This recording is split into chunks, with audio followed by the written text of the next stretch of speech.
আসসালামু আলাইকুম friends, welcome back. So viewers, এই ভিডিওর ভিতরে আলোচনা করব ব্রিডিং পেয়ারের যত্ন, কোন ধরনের খাবার দিবেন, কোন ধরনের মেডিসিন দিবেন, সেটা নিয়ে ডিটেলস আলোচনা করব। সম্পূর্ণ ভিডিওটা কন্টিনিউ করতে হবে। অনেকে আপনারা আমাদের ভিডিওগুলো দেখছেন, তবে ভিডিওতে লাইক দিচ্ছেন না, কমেন্ট করছেন না, সাবস্ক্রাইব করছেন না। অনুরোধ করব আমাদের ভিডিওতে একটি লাইক দেওয়ার জন্য। আপনি আপনার মূল্যবান মতামত আমাদের সঙ্গে শেয়ার করবেন, আর অবশ্যই আমাদের চ্যানেলটি সাবস্ক্রাইব করে রাখবেন, যাতে করে নিত্য নতুন ভিডিওগুলি আপনারা সবার আগে পেয়ে যান। আমরা তো অনেকে কবুতর লালন পালন করছি ভিউয়ার্স। রেসিং পিজন লালন পালন করতে গিয়ে অনেক সময় অনেক ধরনের সমস্যার মধ্যে আমাদের পড়তে হয়। রেসিং পিজন থেকে আমরা ডিম পাই না, ডিম পাইলেও বাচ্চা ফোটে না, বাচ্চা ফুটলেও কিছুদিন পরে মারা যায়। এই যে যতগুলো সমস্যা রয়েছে, এই প্রত্যেকটা সমস্যা নিয়ে এই ভিডিওর ভিতরে আমি ডিটেলস আলোচনা করার চেষ্টা করবো ইনশাআল্লাহ। সো স্ক্রিন দেখতে পারতেছেন, দুইটা বাচ্চাকে খুব সুন্দরভাবে খাবার খাওয়াচ্ছে তার বাবা।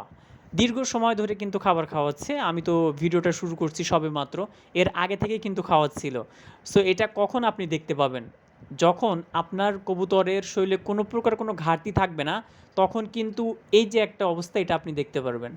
একটানা একটা কবুতর যখন দুইটা বাচ্চাকে খাবার খাওয়াচ্ছে, তখন এই কবুতরটার শরীরে কোনো প্রকার কোনো ঘাটতি নাই।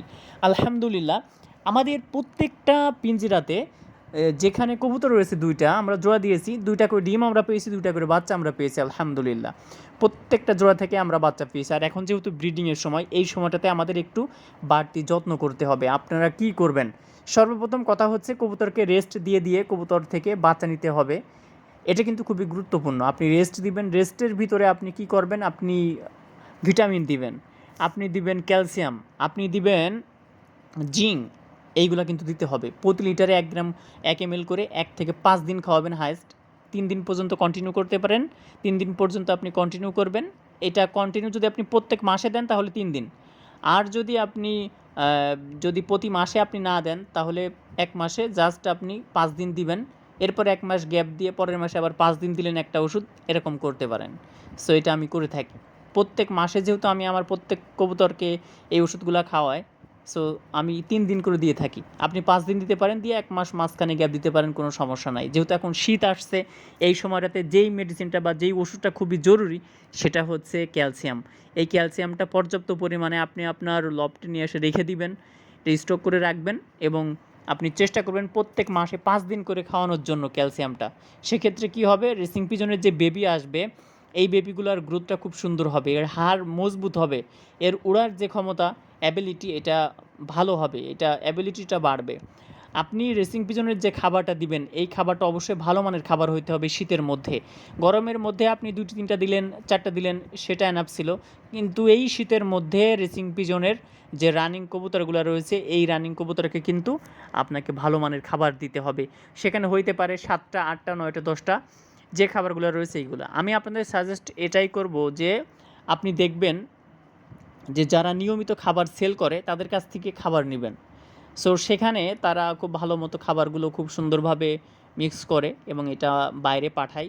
আপনার যদি কবুতর অল্প হয়, তাহলে আপনি আপনার বাজার থেকে কবুতরের জন্য খাবার কালেক্ট করবেন, ক্রয় করবেন। 4টা হোক, 5টা হোক, এটা কন্টিনিউ করেন, এবং কবুতরকে আপনারা চেষ্টা করবেন প্রত্যেক মাসে ভিটামিন, ক্যালসিয়াম, মিনারেল, এই যে ওষুধগুলো রয়েছে, এইগুলার কোর্সগুলো করানো।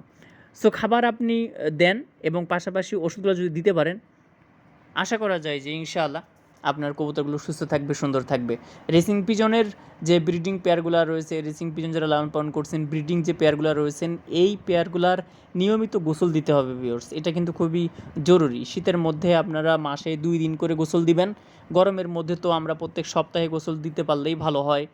সো আপনি এই গোসলটা দিবেন, সেক্ষেত্রে রোগ প্রতিরোধ ক্ষমতা বাড়বে, কবুতর অসুস্থ হবে না ইনশাআল্লাহ।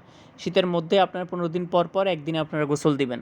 সো মাসে 2 দিন গোসল দিলেই এনাফ, বেশি লাগবে না। সো এই গোসলটা দিবেন, সেক্ষেত্রে কবুতর সুস্থ থাকবে ইনশাআল্লাহ। আর চেষ্টা করবেন রানিং পেয়ারকে একটু ছাড়ার জন্য। কিভাবে আপনি ছাড়বেন? আপনার যদি ফ্লাইং লফট থাকে, ফ্লাইং লফটের মধ্যে আপনি কবুতরকে একটু স্পেস দিবেন উড়ার জন্য, ওই ফ্লাইং লফটের ভিতরে। যদি আপনার ব্রিডিং লফট থাকে, ব্রিডিং লফটের ভিতরে আপনি একটু ছেড়ে দেন, একটু হাঁটাচলা করুক। সেক্ষেত্রে দেখবেন যে এই যে ডিম জমে না বা ডিমের বিভিন্ন ধরনের সমস্যা হয়, বাচ্চা মারা যায়, এটা ইনশাআল্লাহ দেখবেন যে আস্তে আস্তে কমে আসছে। সো এটা কিন্তু খুব গুরুত্বপূর্ণ একটা বিষয়। কবুতরকে একটু ছেড়ে দিয়ে রাখবেন। একদম খাঁচার ভিতরে যখন আপনি আবদ্ধ করে রাখছেন, তখন অনেক ধরনের সমস্যা দেখা দেয়। সো এ নিয়ে ডিটেলস আলোচনা করব পরবর্তীতে।